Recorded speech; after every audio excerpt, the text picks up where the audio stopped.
ఎన్నిసార్లు కల్లుప్పాలు ఇస్తావురా? సావానికి వచ్చినావు కదా, మరి సావు. నువ్వు వెతకనికి నిన్ను వెతకనికి ఎవరు లేరు ఇక్కడ. కానీ రా, సావు.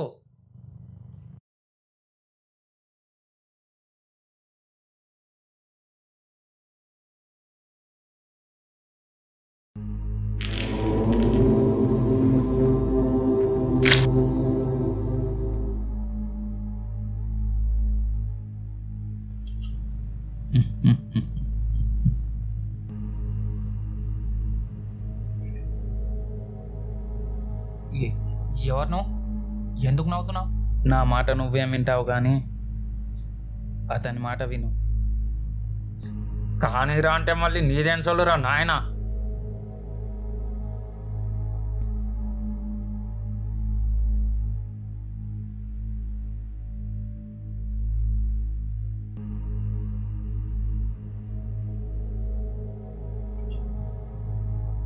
అతిరా కానీ దీనమ్మ జీవితం ఇక తిప్పలు తప్పులు అనేవే ఉండవు. కానీ మామ, నేను మళ్ళీ పుట్టక తప్పేలా లేదు.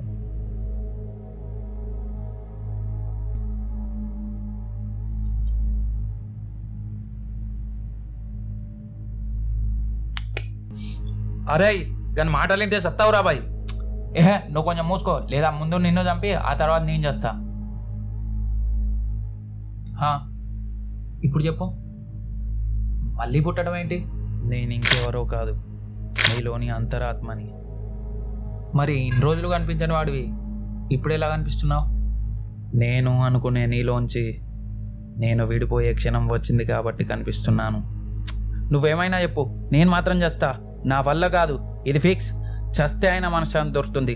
దీనమ్మ జీవితం. నిజంగానా? మరి కాదా? ముమ్మాటికి కానే కాదు. అసలు నేను చేస్తే నీకేంటి? నువ్వెవరు? ఇప్పుడు ఊరేసుకొని చేస్తే జనాలు ఏమంటారు నిన్ను? ఏముంది, రాజు ఆత్మహత్య చేసుకున్నాడు అంటారు కదా. ఆ ఆత్మ అంటే నేనే కదా. నీకేం తెలుసని ఆత్మహత్యకు పాల్పడుతున్నావు?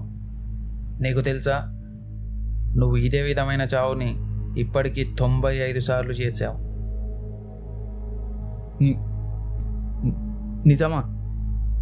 అసలు నువ్వు మనిషిగా పుట్టాలంటేనే 1,00,000 జన్మలు ఎత్తాక కానీ ఛాన్స్ లేదు.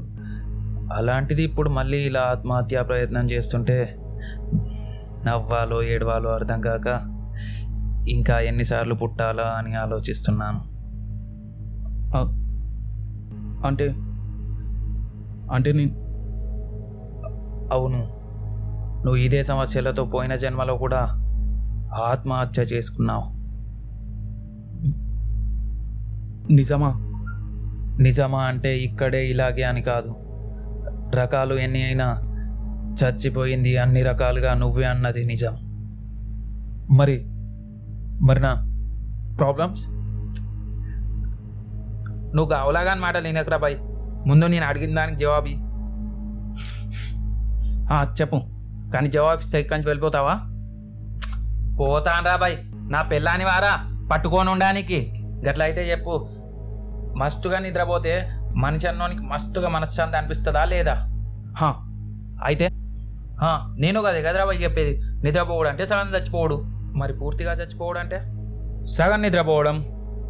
నా మాటినో, కొత్త జిందగీ వస్తుంది. అప్పుడు మంచిగా చిరంజీవి చిన్న తమ్ముడు గానో, అనిల్ అంబానీకి అల్లుడు గానో ఫ్రెష్ జిందగీ వస్తుంది.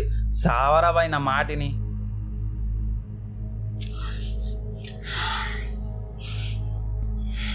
వాడి వేషం, వాడి కళ్ళని చూస్తేనే సరిగ్గా అర్థమవుతుంది వాడి మాటలు నమ్మాలా వద్దా అని. వాడి మాటలు నమ్మాలా వద్దా అని. సావరా బాయ్ నా మాటిని.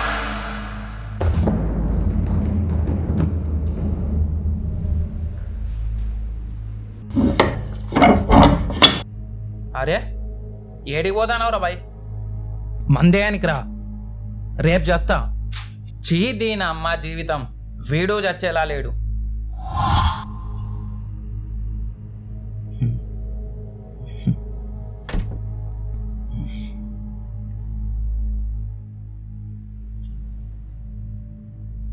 ఇప్పుడు చెప్పు, వాడు నాలో నెగిటివ్ ఆలోచనల ప్రతిరూపమైన నా మనస్సుని గుర్తించే అలా జవాబిచ్చా. అందుకే నా నిర్ణయం వల్ల వాడు నన్ను విడిచి వెళ్ళిపోయాడు. నువ్వే చెప్పు, మంచి జాబ్ ఉంటేనే మనీ ఉంటుంది, అమ్మాయి అయినా ఉంటుంది కదా. అయితే ఆ మంచి జాబ్ పోయిందని తెలియగానే జాబ్తో పాటు నా అమ్మాయి కూడా పోయింది. ప్రాణంలా ప్రేమించిన అమ్మాయే పోయిన తర్వాత ఈ పెదవ ప్రాణం ఎందుకని ఇలా? ఫస్ట్ ప్రాబ్లం మంచి జాబ్ పోయిందనే కదా.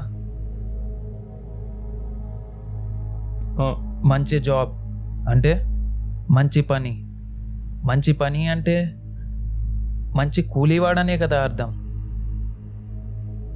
అంటే నువ్వు మంచి కూలీవాడిగా ఓడిపోయావనే కదా నువ్వు తెలుసుకోవాల్సింది. అవును, నీ జీతం 15,000 అంటే నువ్వు నెలకు 1,000 రూపాయల జీతం ఇవ్వగల యజమానిగా ఉండొచ్చు కదా. నీకు తెలుసా, నెలకు 1,000 రూపాయల జీతానికి పనిచేసే వాళ్ళు కూడా ఇంకా చాలామంది ఉన్నారు. కానీ నీలా చావాలనుకోలేదు. నీకు దండం పెడతా నాయన, చావను. కానీ మరి నా ప్రాణంలా ప్రేమించిన అమ్మాయి సంగతి ఏంటి? అమ్మాయిలంతా ఇంతేనా? హైదరాబాద్లో అంతా వేదవాళ్ళు ఉండటం వల్లే నేను హీరో కాలేకపోయాను అనే వాళ్ళని చూసే ఉంటావు, అంతేనా? అయితే కనీసం వాళ్ళు మనస్ఫూర్తిగా నమ్మకంగా ఒక్క ఇద్దరితో కూడా మాట్లాడి ఉండకపోవచ్చు. ఆ అనుభవాన్ని తీసుకొని నువ్వు హీరో కావడం మానేస్తావా? అలా ఎందుకు చేస్తాం? ఎవడి అనుభవం వాడిది కదా. మరి ఒక్క అమ్మాయిని ప్రాణంగా ప్రేమించి అది నువ్వే మిగతా అమ్మాయిలందరికీ ప్రాణమేదైనట్టు మాట్లాడటం కరెక్ట్ అనిపిస్తుందా?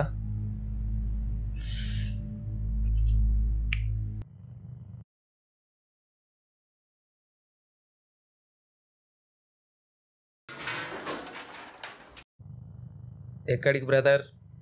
మాట్లాడుతుంటే వెళ్తున్నావు. 1,000 రూపాయలు జీతం ఇచ్చే యజమానిగా 1000 జన్మలైనా నన్ను విడిచిపెట్టని అమ్మాయికి మొగుడిగా ఉండడానికి ట్రైనింగ్ అవుతా. But suicide never try. ఆ చావు నా దగ్గరికి వచ్చిన తరిమి కొడతా, చచ్చేదాకా బ్రతికే తీరుతా బ్రదర్. బాయ్.